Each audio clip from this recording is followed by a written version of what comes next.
For generations, long before the San Francisco Peaks became a federally protected wilderness area, and long before the ski lifts and the access roads and the legal battles that followed, the Hopi people preserved a tradition that most outsiders never fully understood.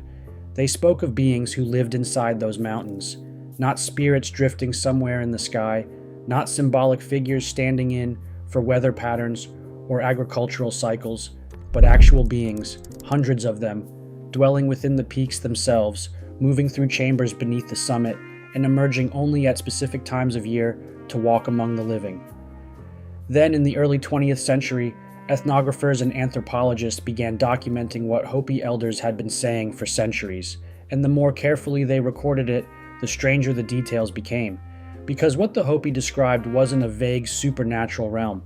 It was a place with a specific name, a specific location, a specific schedule, and specific inhabitants who behaved in ways that sounded less like mythology and more like memory. From many places in northern Arizona, the horizon is dramatically marked by three 12,000-foot volcanic peaks rising out of the Colorado Plateau, south of the Grand Canyon, and north of Flagstaff. Those are the San Francisco Peaks. And the question that has followed researchers, historians, and the Hopi themselves for well over a century is this: what did the Hopi actually believe lived inside them? Today we're examining the oral traditions, the geological record, the documented history of these mountains, and what it all suggests about one of the most enduring and least understood sacred traditions in North America. And there's one detail buried inside this story, something the Hopi described about how these beings first arrived at the peaks that almost nobody talks about. We'll get to it toward the end. But first, you need to understand what the Hopi were actually saying. To understand the tradition properly, you have to start with the name. To the Hopi, the peaks are Nuvatakaovi, the place of snow on the very top. That name alone tells you something. It's not a name that gestures toward the abstract. It's a description of a physical place, something you can point to on a clear day from 60 miles away, and what the Hopi said about that place was not metaphor. For the Hopi people, the San Francisco Peaks were like an axis mundi, a physical and spiritual landmark that anchored their place in the world. The beings associated with the peaks are called the Katsinam, often written as Kachinas in older texts, though that spelling came from translation errors made by early outsiders. In Hopi and other Pueblo cultures of the American Southwest, a Kachina is a supernatural spirit, being that serves as an intermediary between humans and higher deities, embodying natural forces, ancestors, animals, plants, and moral qualities. But the word supernatural flattens something the Hopi understood in much more concrete terms. The Katsinam are the spirits of everything in the universe: rocks, stars, animals, plants, and ancestors who lived good lives. They weren't abstractions. They were presences, and they had an address.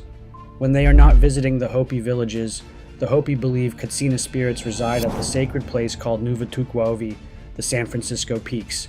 The tradition describes this not as a passive resting place, but as an active home, a dwelling, a place where the Katsinam return after their time among the living is finished. The Katsina tradition has been documented archaeologically since at least 1270 CE and is integral to rituals that reinforce social order, teach ethical behavior, and invoke vital rainfall in the desert landscape of northeastern Arizona. So this isn't a recent belief. It predates European contact by centuries, and across all that time, the core details stayed consistent. The Katsinam live inside the peaks.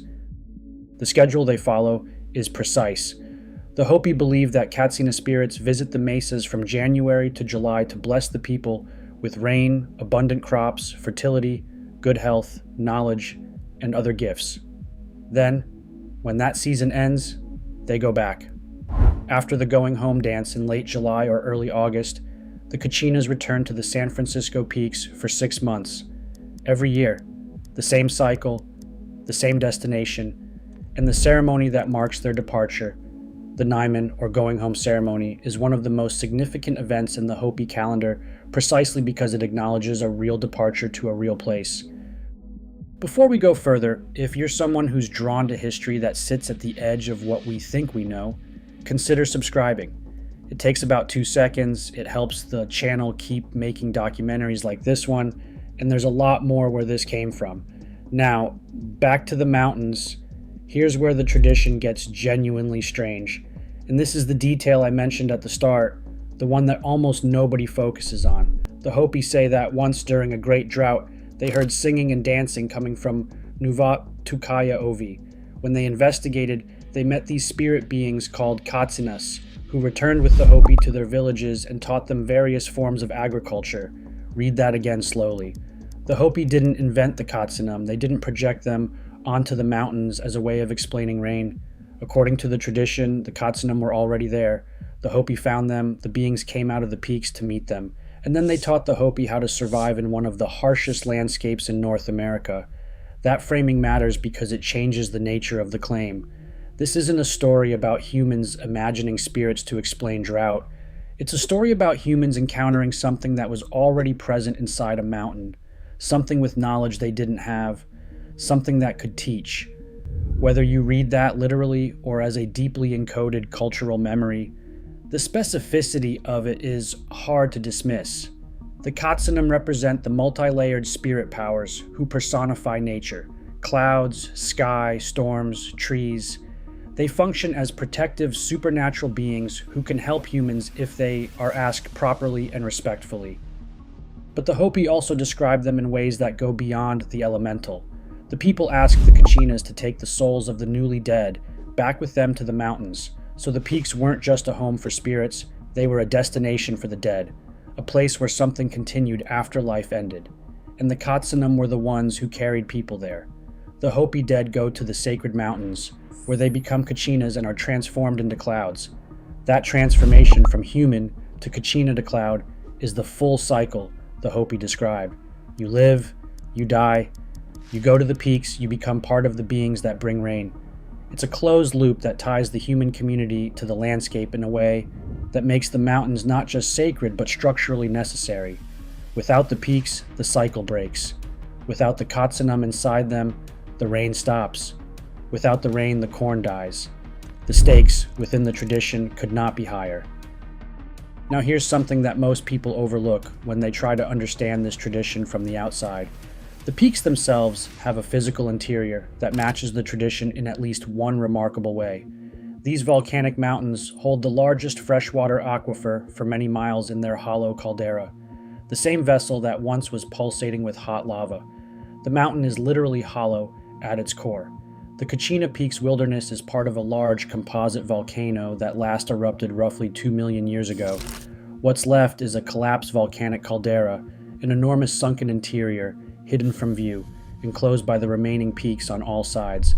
The Hopi said beings lived inside the mountain. The mountain has a hidden interior. That doesn't prove anything, but it doesn't dissolve the question either. Then something unusual happened in the 20th century. As researchers began formally studying and documenting Hopi traditions, certain institutions started to push back, not against the traditions themselves, but against any interpretation that took the physical descriptions too literally. The conventional academic positions settled into a comfortable middle ground. The Katsinam are spiritual beings, the peaks are a sacred site, and the tradition is rich with metaphorical meaning about the relationship between the Hopi and their environment. Case closed, file it under religion, and move on. But others argued the situation wasn't quite so simple. Several religious shrines have been identified in the wilderness of the San Francisco peaks, some of which are still in use. Active shrines, not relics of a past belief, but living sites where Hopi people still go today. Hopis visit shrine sites on San Francisco peaks as part of ongoing ceremonial practice. That's not the behavior of a community that treats its tradition as poetic metaphor. That's the behavior of a community that believes the beings they're addressing are actually there. Hopi sun watchers know when the sun reaches its winter and summer solstice position, when it appears to rise and set at the same place behind the San Francisco peaks for about 4 days. These are the shortest and longest days of the year, and the key turning points of the Hopi ceremonial cycle. The precision of that observation, using the peaks as a solar calendar, tells you something about how closely the Hopi have watched these mountains over centuries. They weren't looking at them casually. They were tracking them the way you track something that matters in a practical, daily, life or death way. The San Francisco peaks are sacred to 13 tribes, not one, not two. 13 separate nations with different languages, different histories, and different cosmologies, all converging on the same mountains as a place of extraordinary significance. To the Native Americans that hold it sacred, the peaks are a place of origin, a source of spiritual beings, and a powerful force. The Navajo call them Doko Uzlid, shining on top, and regard them as the sacred mountain of the West, one of 4 boundary markers that define the Navajo world. The Yavapai Apache chairman Vincent Randall described the peaks as one of the sacred places where the earth brushes up against the unseen world, 13 tribes, 1 mountain, and a consistent recurring claim across all of them that something extraordinary exists there, not in the past, not in a distant mythological time, but now. So let's lay the 2 threads side by side, because this is where the story gets interesting. The Hopi tradition describes beings who live inside the San Francisco peaks. The peaks contain a hollow volcanic caldera at their core. The tradition says those beings emerge at specific times of year and return on a fixed schedule. The Hopi have maintained active shrines on the peaks for centuries, aligned to that same schedule. The tradition says the Katsinam first made contact with the Hopi during a period of severe drought, coming out of the mountain to teach them. The peaks sit in a region that experienced dramatic climate shifts and prolonged droughts throughout the prehistoric period, documented in the geological and archaeological record. None of those parallels prove that the Katsinam are physical beings living inside a volcanic caldera, but they do raise a question that's harder to dismiss than it first appears.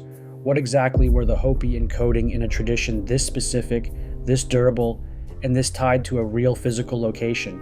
These entities are believed to originate from sacred sites like the San Francisco peaks and visit Hopi villages annually from the winter solstice to midsummer, manifesting as clouds or participants in ceremonial dances to deliver prayers and blessings for agricultural prosperity and health. The tradition has never stopped. It has survived Spanish contact, forced resettlement attempts, missionary pressure, federal land disputes, and a decades-long legal battle over a ski resort that the Hopi said was destroying the home of the Katsinam. That legal battle is worth pausing on because it shows you exactly how seriously the Hopi take the physical reality of this tradition. When the Arizona Snow Bowl ski resort sought to expand operations on the peaks and use treated wastewater to make artificial snow, the Hopi and Navajo tribes went to federal court. The Hopi tribal chairman at the time said plainly, "It is my opinion that in the long run, if the expansion is permitted, we will not be able to successfully teach our people that this is a sacred place. And further, the basis of our existence as a society will become a mere fairy tale to our people." That's not the language of a community describing a metaphor. That's the language of a community describing something they believe is real and present and at risk.